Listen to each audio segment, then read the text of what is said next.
ነገ ታላቁ ሙሽራ እውነተኛው ሙሽራ እዚህ መድረክ ላይ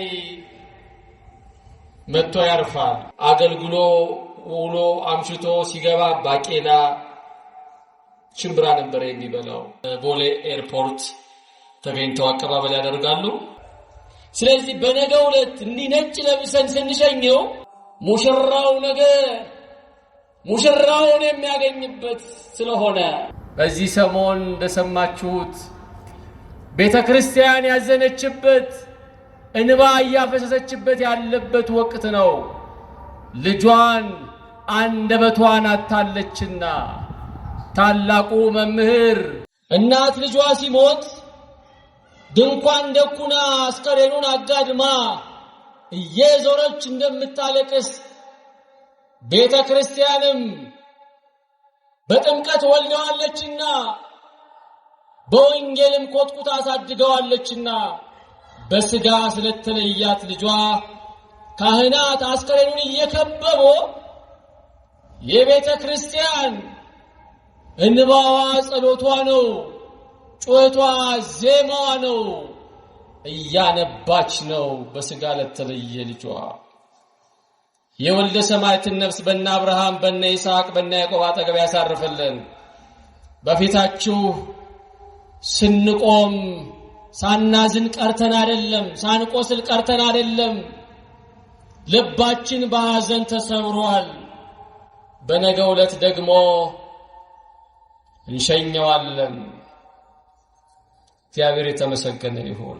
መልካሙን ገድል ተጋድያለሁ፣ ሩጫውን ጨርሻለሁ፣ ሃይማኖትን ጠብቄያለሁ፣ ወደፊት የጽድቅ አክሊል ተዘጋጅቶልኛል ይላል። የምን አክሊል? መምህር ዘላለም ወንድሙ መልካም ገድል ተጋድሏል፣ ወንጌልን ሰብኳል፣ በጽድቅ በእውነት ሳይፈራ ሳያፍር ወንጌልን ለዓለም ሰብኳል። ሀብታም ድሃ፣ ቀይ ጥቁር፣ ትንሽ ትልቅ ሳይል ሁሉን የሚያከብር ወንድም ነበረ። ስለዚህ በነገው ዕለት ነጭ ለብሰን ስንሸኘው ሳናዝን ቀርተን አይደለም፣ ሳይጎልብን ቀርቶ አይደለም፣ ሳይቀርብን ቀርቶ አይደለም። ነገር ግን የሚሄደው ወደሚወደው ወደ ሞተለት አምላክ ስለሚሄድ ነጭ ልብስ ለብሰን እንሸኘዋለን።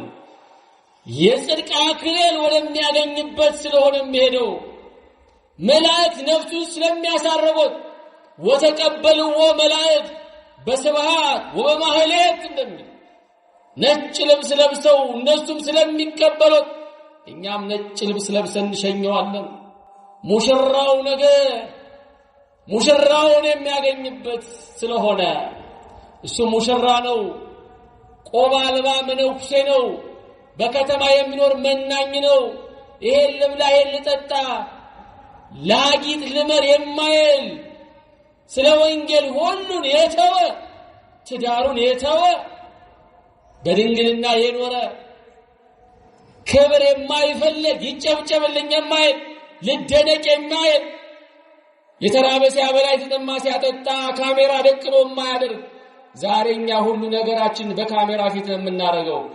እሱ ግን ከካሜራ ጀርባ ያለው ሕይወቱ የሚጣፍጥ የማይሰለች የሚበላ የሚጠጣ ሕይወት ያለው ወንድማችን ነበረ።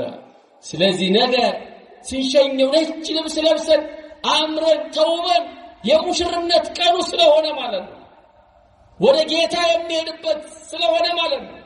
እዛ ሀብታም ድሃ፣ ቀይ ጥቁር የለም፣ ገዢ ተገዢ የለም፣ ክፋት የለም፣ ምቀኝነት የለም። አብርሃም ይስሐቅ ያዕቆብ ወዳሉበት እናታችን ወላዲተ አምላክ ወዳለችበት ስለሚሄድ ደስ ብሎ እንሸኘዋለን። ውስጣችን እያዘነ ልባችን እየቆሰለ ለሱ ረፍት ስለሆነ ማለት ነው። እሱ አረፈ፣ እኛ ግን ቀረብን። እሱ ከዚህች ዓለም ምንም አይፈልግም ነበር። ቤተ ክርስቲያንን ሲያገለግል ያለ 5 ሳንቲም ደሞዝ ነበር። ነፍሱን በገነት ያኑርልን።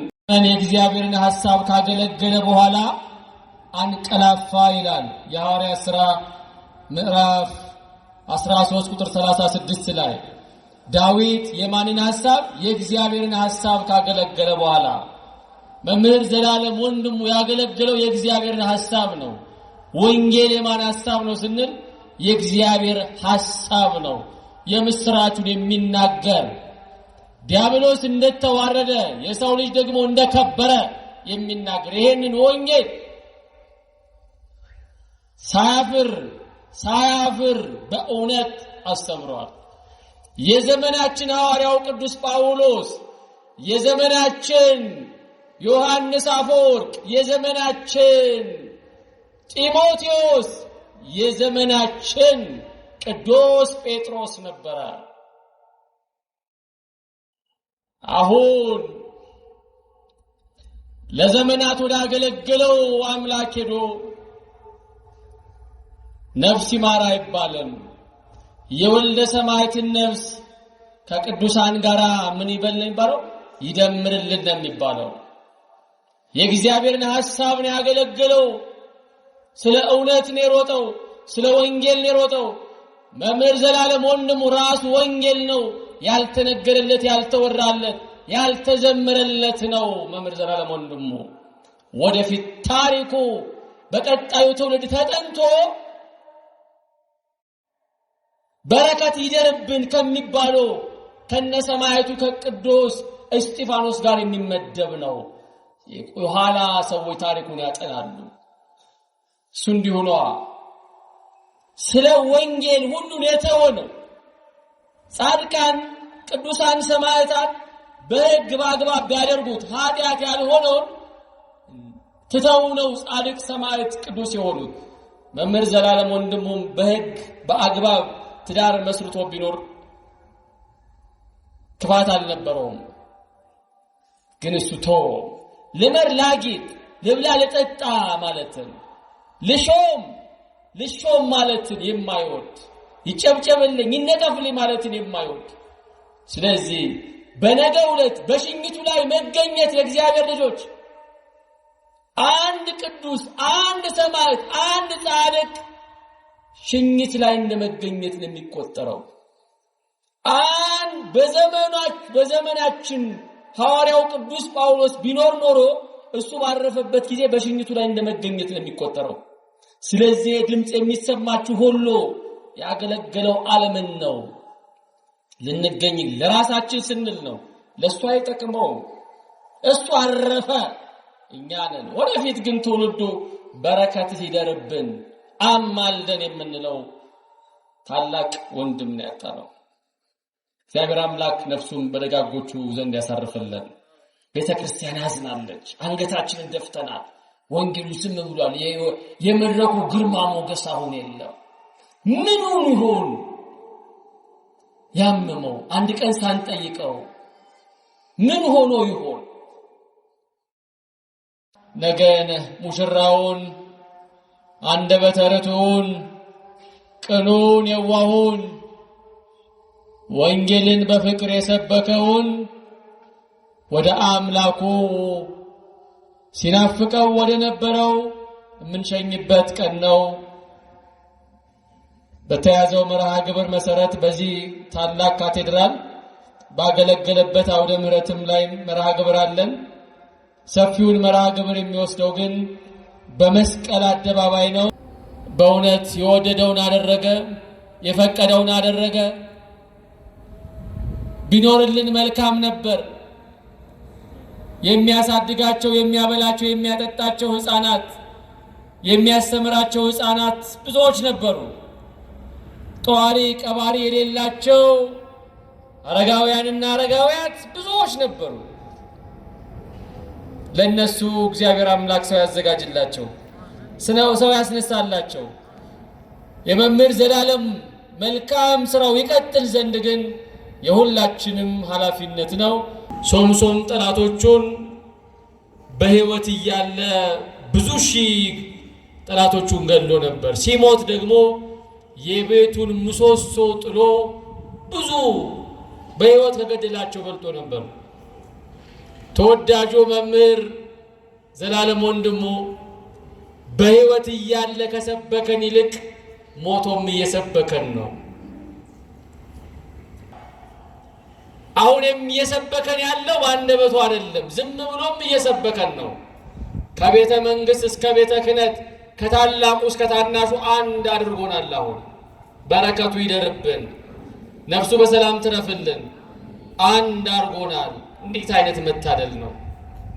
እንዳማረበት እንደተወደደ አንድ ቀን ዝና አንድ ቀን ከንቱ ውዳሴ ያልጣለው ልብላ ልጠጣ ይመርብኝ ያላለ እውነተኛው መምህር እውነተኛው ሰማዕት ወደ እውነተኛው አምላኩ ሄዷል። ስለዚህ በነገው ዕለት በተደጋጋሚ እንደተናገርነው ነጭ ልብሳችንን ለብሰን ወደ አምላኩ እንሸኘዋለን። በቃ እንሰናበተዋለን ነገ ማለት ነው። ስለዚህ መምህራችንን ከ30 ዓመታት በላይ ወንጌልን ለገንዘብ ሲል ለዝና ሲል ሳይሆን ለወንጌል ለእግዚአብሔር ሲል ለቤተ ክርስቲያን ለምእመናን ሲል ራሱን መስዋዕት አድርጎ ሰጥቷል። ችግሩን አይናገር፣ የሰው ችግርን ግን ይሰማል። ከታመሙት ጋር ይታመማል፣ ካዘኑት ጋር ያዝናል። ከታሰሩት ጋር እንደታሰረ ሆናችሁ እስረኞቹን አስቡ እንደሚል እሱ በብዙ ነገር ቤተ ክርስቲያንን አገልግሏል። እንደ ሻማ ቀልጧል፣ እንደ ጧፍ አብርቷል። የቤተ ክርስቲያን ባለውለታ ነው። ወንጌሉን ነው ከፍ እያደረገች ያለችው ቤተ ክርስቲያን። የኦርቶዶክስ ምእመናን አንድነት ከውጭ እስከ ሀገር ውስጥ እጅግ በጣም ደስ የሚል ነገር ነው። ያው መምህራችንን ስናጣው ስላጣነው ብንቆስልም ብናዝንም እየተደረገ ያለው ነገር በእርግጥ ለሱ ሲያንሰው ለሱ ምንም አይደለም። አያየውም። ቢያየው ኖሮ እንደውም የሚቆጣ ነበረ። አለማየቱ አይፈልግም። እሱ እንዲህ አይነት ከንቱ ውዳሴ አይፈልግም። እንደው ከሞተ በኋላ የመነሳት እድል ቢኖር ኖሮ ቀና ብሎ አይቶኛል ምን እያደረጋችሁ ነበር ነው የሚለው። አይወድም እንዲህ አይነት ነገር። እግዚአብሔር አምላክ ነፍሱን ያሳርፍልን፣ በገነት ያሳርፍልን። በእውነት ለቤተ ክርስቲያን መጽናናቱን ይስጥልን፣ ለቤተሰቦቹ መረጋጋትን ይስጥልን። ይልቁንም እናት ወልዳ አሳድጋ ከሷ በኋላ መጥቶ ከሷ በፊት ሲሄድ የልጅ ነገር ታውቁታላችሁ። የእናት አንጀት አይችልም።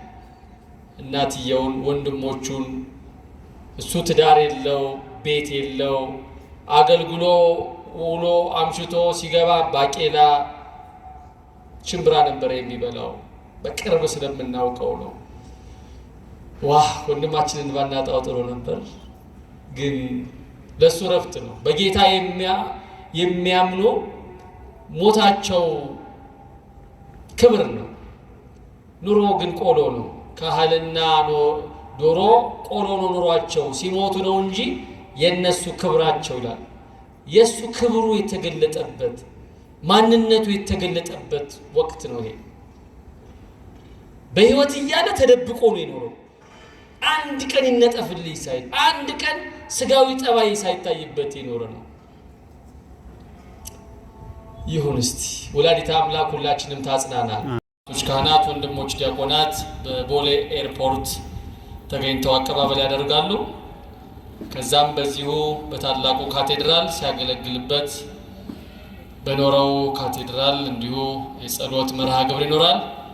ከዛ ከ4 ሰዓት ጀምሮ ደግሞ በመስቀል አደባባይ እስከ 9 ሰዓት ድረስ እስከ 8 ሰዓት ድረስ ልዩ ልዩ መርሃ ግብሮች ይከናወኑና 9 ሰዓት ላይ በመንበረ ጸባዖት ቅድስት ሥላሴ ቤተ ክርስቲያን የመጨረሻው ግብአተ መሬት ይፈጸማል። ይሄ ነው ያለው መርሃ ግብር። ማርያም ሐዘነ ልቡና ታቀልል፣ ማርያም ሐዘነ ልቡና ታቀልል፣ ሐዘነ ልቡና ሐዘነ ልቡና ሐዘነ ልቡና ሐዘነ ልቡና ታቀልል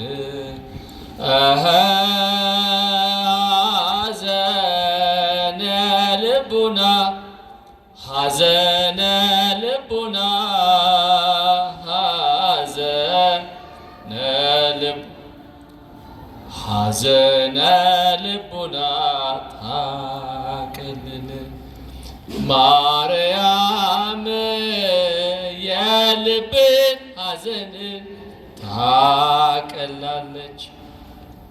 ማርያም የልብን ሐዘን ታቀላለች። የልብን ሐዘን የልብን ሐዘን የልብን ሐዘን የልብን ሐዘን ታቀላለች። ወላዲተ አምላክ ሐዘኑን ከልባችን እንባውን ከዓይናችን ላይ ታብስልን። ለቤተ ክርስቲያን መጽናናትን ይስጥልን።